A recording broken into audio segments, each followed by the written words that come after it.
আসুন সময়টুকু কাজে লাগাই। হতেও পারে আজকে রাতটি আপনার আমার জীবনের শেষ রাত হতে পারে। আলোচনা করতে করতে মঞ্চেই মৃত্যুর কোলে ঢলে পড়লেন, একটা পর্যায়ে গিয়ে মারাও গেলেন।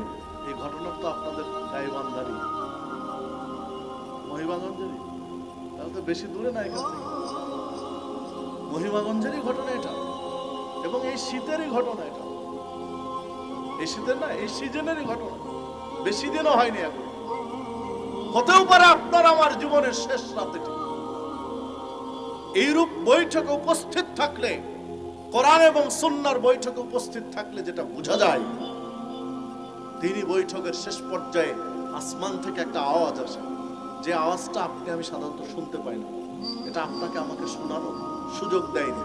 ফেরেশতারা শুনতে পায়, অন্যান্য সৃষ্টিজীব শুনতে পায়, জিন মানুষ পায় না।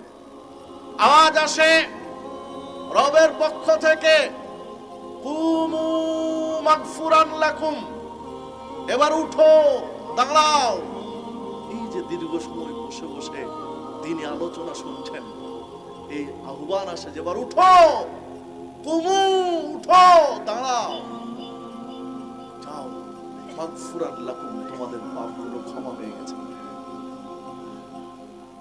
ফাকাদ বুদ্দিলাত সাইয়্যাতুকুম হাসানাত, তোমাদের পাপ রাশিকে, পাপগুলোকে নেকি দিয়ে বদল করে দেওয়া হয়েছে।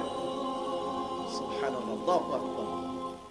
তিনি একটা বৈঠকে উপস্থিত থাকার বদৌলতে হতে পারে আজকে একটা বৈঠকের বিনিময়ে আপনার সারা জীবনের পাপ ক্ষমা হয়ে যাবে।